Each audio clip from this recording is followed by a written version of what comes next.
नमस्कार students. Today current affair. आज है आपकी 17 जुलाई और आज का करंट अफेयर। चलो स्टार्ट करते हैं आज का करंट अफेयर, जो आपके लिए प्रत्येक एग्ज़ाम में मोस्ट इम्पोर्टेंट है। आप पूरा देखें, फिर एनालिसिस करें कि कैसा है और फीडबैक ज़रूर दें। धन्यवाद। खाद्य सुरक्षा एवं पोषण स्थिति रिपोर्ट जारी। कुपोषण में भारत में कुपोषण के लोगों की संख्या में कमी है। तो हाल ही में खाद्य सुरक्षा एवं पोषण स्थिति रिपोर्ट 2020 जारी की गई है। तो ये जारी कौन करता है? तो ये जारी 5 संस्थाएं करती हैं। मैं आपको बता दूं, FAO ने खाद्य कृषि एवं विकास संगठन। दूसरा है IAA। देखो पहले तो करता है FAO। एक सेकेंड, रिपोर्ट जारी 5 संस्थाएं करती है। पहले FAO खाद्य कृषि एवं विकास संगठन, फिर है IAAFD, जिसका अर्थ होता है अंतर्राष्ट्रीय कृषि विकास कोष। फिर होता है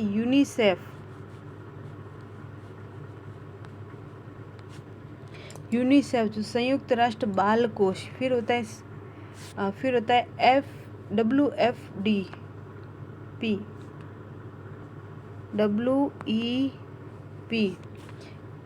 यानी विश्व खाद्य कार्यक्रम, संयुक्त राष्ट्र विश्व खाद्य कार्यक्रम। और फिर होता है WHO विश्व स्वास्थ्य संगठन। ये 5 संस्थाएं मिलकर ये रिपोर्ट जारी करती हैं। तो इसमें रिपोर्ट में कहा गया है, विश्व स्तर की बात करें ना इसमें, तो कहा गया है कि 2019 में दुनिया में ना 69 करोड़ लोग अल्पपोषित थे, लेकिन ये बढ़कर 1 करोड़ ज़्यादा हो गए। 2018 में मुकाबले 1 करोड़ अब ज़्यादा हो गई है। तो ये है। और इसमें है ना भारत, एशिया महाद्वीप में देखें ना, तो एशिया महाद्वीप में कुपोषण की समस्या सबसे ज़्यादा है। और इसके बाद में दूसरे देश की बात करें तो अफ्रीका देशों में भी बहुत ज़्यादा तीव्र गति से बढ़ रही है। तो इसमें एशिया सबसे टॉप है और अफ्रीका दूसरा नंबर का देश है। तो एशिया में सबसे ज़्यादा जनसंख्या भी निवास करती है, इसके अकॉर्डिंग एशिया सबसे ज़्यादा है, फिर अफ्रीका है। और इसमें हमारी भारत की बात करें तो एशिया महाद्वीप में 2 सबसे बड़ी अर्थव्यवस्था चीन और भारत में कुपोषण की कमी आई है। अभी भारत की बात करें ना, तो भारत में पहले की अपेक्षा जो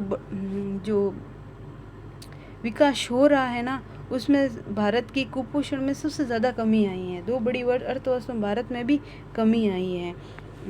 और भारत में क्या था कि भारत में ना 1 दशक में ना अल्पपोषित लोगों की संख्या 6 करोड़ तक घट गई है। और जहाँ ना छोटे बच्चों की हाइट की समस्या तो कम हुई है, लेकिन वयस्कों में मोटापा ज़्यादा बढ़ा है। तो ये एक सॉल्यूशन हुआ तो दूसरी समस्या होगी। तो ये है। तो ये विश्व खाद्य सुरक्षा एवं पोषण रिपोर्ट 2020 जारी की गई है।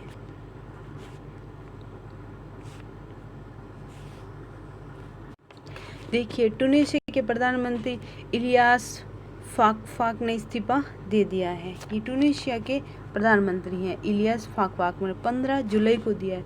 उनका देने का कारण क्या था कि ना उन पे ना आरोप था कि ना कंपनी के शेयर वो है ना पद पे रहते हुए कंपनी में शेयर वो लगा दिए थे, उसका आरोप था। और एक और भी था उनका कि उन्होंने ना प्रधानमंत्री की एक कचरा निस्तारण कंपनी में शेयर किया था। कौन सी कंपनी? कचरा निस्तारण कंपनी में शेयर किया था। और उसी कंपनी को 1.1 करोड़ यूरो का सरकारी ठेका भी हासिल हुआ था। तो ये तनाव उपजा और फिर उसके बाद में, और आपको पता है कोरोना वायरस और महामारी और लॉकडाउन के बाद देश के आर्थिक और सामाजिक संकट का सामना करना पड़ा, तो इस वजह से वो था। सेनाओं को 300 करोड़ रुपए तक की राशि खरीद को मंजूरी। रक्षा मंत्रालय ने तीनों सेनाओं को उनकी जरूरत के आधार पर 300 करोड़ रुपए की रक्षा खरीद को मंजूरी दे। रक्षा मंत्री कौन है? हमारे रक्षा मंत्री हमारे राजनाथ सिंह हैं। और उनकी अध्यक्षता वाले एक रक्षा अधिकरण परिषद बनी थी, DAC। उनकी बैठक में ये फैसला लिया गया। ये फैसला लेने का कारण क्या था स्टूडेंट्स? कारण ये था कि अभी हाल ही में लद्दाख चीन वाला मुद्दा, लद्दाख वाला, उस वजह से ये फैसला लिया गया है। तो ये सीमा विवाद है ना सबसे ज़्यादा उभर रहे हैं, तो इसकी वजह से ना ये हमारी बैठक हुई थी और उसमें 300 करोड़ रुपए दिए गए थे। देखो ZY को, देखो G कोविड है ना, तो D का मनुष्य पर प्रयोग, ये दवा है, कंपनी बनाई है, ये कोविड-19 के टीका ZY कोविड का मनुष्य पर प्रयोग किया गया है। इसमें है ना यह टीका भारत के बायोटेक कंपनी द्वारा विकसित किया गया है और टीकों को कोवैक्सीन के बाद दूसरा टीका है। पहले तो कोवैक्सीन आया था, अब आया है G कोविड, ठीक है।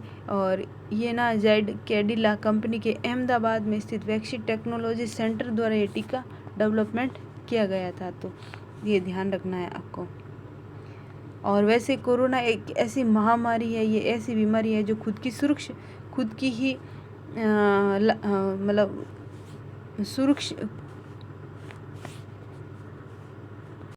जिसकी सुरक्षा स्वयं पर डिपेंड होती है, जैसे मास्क पहना, सैनिटाइज करना, बाहर जाते समय हाथों को, आंखों में चश्मा पहना, बार ऐसे चीज़ों पे, खुली चीज़ों पे हाथ नहीं लगाना, जैसे आंखों पे है, मुंह का छींकते समय वो ध्यान रखना। तो ये सब है ना खुद की सुरक्षा खुद पे डिपेंड करती है, तो ये सब बाहर जाते समय पूरी सावधानी रखनी चाहिए। तो ये है कोविड-19 से बचा जाने का तरीका। बाकी अब वैक्सीन तो रेडी होते होगा, तब तक अपनी सुरक्षा अपने हाथों में हो। जूट उत्पादों का अब तक का सबसे बड़ा अधिक निर्यात है। भारत 2019-20 के दौरान 27 अरब 58 करोड़ रुपए जूट उत्पादन का निर्यात हुआ है, और जो कि सबसे अधिक है। वर्ष 2019 और 20 के दौरान 88,000 मैट्रिक टन जूट और संबंधित उत्पाद का निर्यात हुआ है, और ये जबकि पिछले वर्ष 9,64 करोड़ मैट्रिक टन जूट उत्पादों का निर्यात हुआ है। आपको पता है जूट उत्पादन सबसे ज़्यादा भारत में कहाँ पे होता है? पश्चिम बंगाल में होता है। पश्चिम बंगाल में तटों पे, नदी तट है ना, वहाँ पे सबसे ज़्यादा जूट उत्पादन होते हैं, तो इसलिए वहाँ से जूट उत्पादन होते हैं ना, तो ये सब भारत में सबसे ज़्यादा निर्यात किया गया है, तो ये है कारण। और वैसे देखें ना तो जूट उत्पादन में भारत विश्व में सर्वप्रथम है।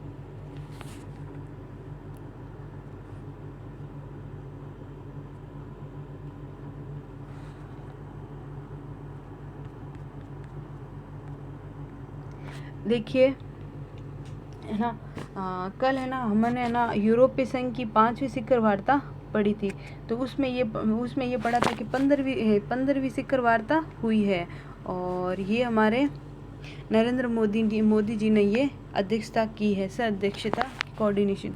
लेकिन इसमें मैं बात करूँ, ये मार्च में होनी तय थी, लेकिन कोविड-19 की वजह से मार्च में नहीं होके अब आपकी हुई है 15 जुलाई को हुई है इसकी बैठक।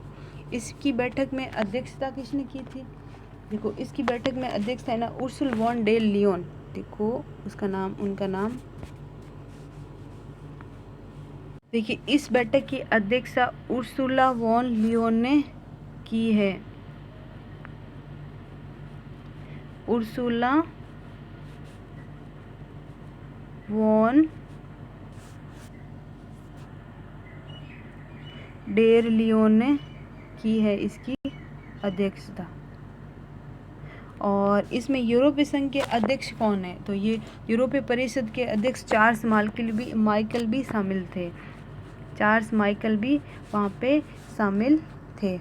इसमें देखो क्या क्या फैसला लिया गया था कि भाई ना वो है, तो इसमें ना समझौता है ना राजनीतिक और सुरक्षा संबंधी व्यापार और निवेश तथा आर्थिक सहयोग की समीक्षा हेतु तथा कोविड-19 महामारी से संबंधित मुद्दों पे चर्चा की गई थी। इससे संबंधित मुद्दों पे चर्चा की गई थी।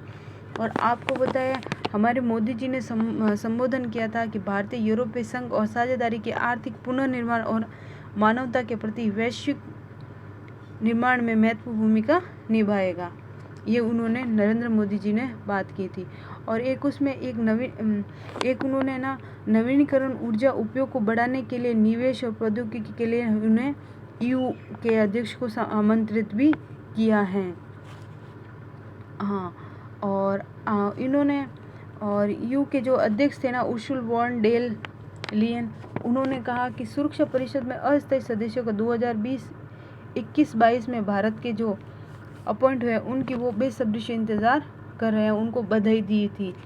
और एक मैं बता दूं, भारतीय यूरोपीय संघ की शिखर वार्ता 2000 से प्रारंभ हुई है और ये मार्च में स्थगित कर दी गई थी कोविड-19, इसी वजह से अब हाल ही में 15 जुलाई को हुई है। देखिए, अशोक लावासा को एडीपी यानी आसियान डेवलपमेंट बैंक का उपाध्यक्ष बनाया गया है। अशोक लावासा देखिए ये हैं अशोक लावासा, ये एशियन डेवलपमेंट बैंक के उपाध्यक्ष चुने गए हैं। हाल ही में इनको एशियन डेवलपमेंट बैंक के उपाध्यक्ष चुने गए हैं। तो ये है हमारे अशोक लावासा। इससे पूर्व ये क्या थे? देखिए, इससे पूर्व ये हमारे चुनाव आयुक्त है ना, उनके रूप में कार्य कर रहे थे। तो कुछ भाषण था, उसके अकॉर्डिंग ये चर्चा में आए थे और अभी हाल ही में एशियन यानी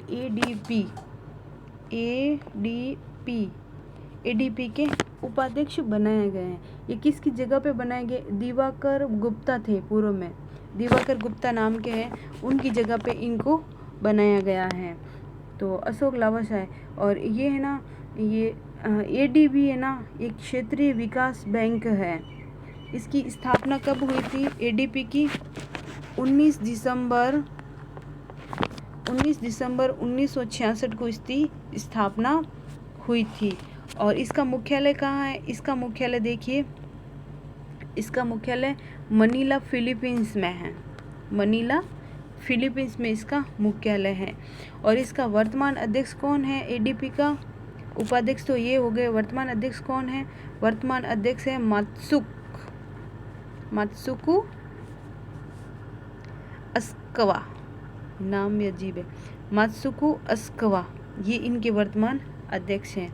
और आपको पता होगा एडीपी में सबसे ज़्यादा जो है ना शेयर है ना, वो अमेरिका और जापान का ही है।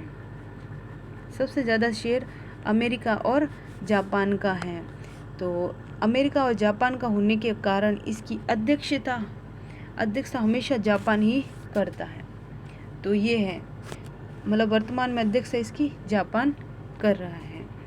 तो कैसा लगा मेरा वीडियो? देखिए, ढंग से देखिए, पूरा देखिए और फिर एनालिसिस करें। Thank you, watch my video.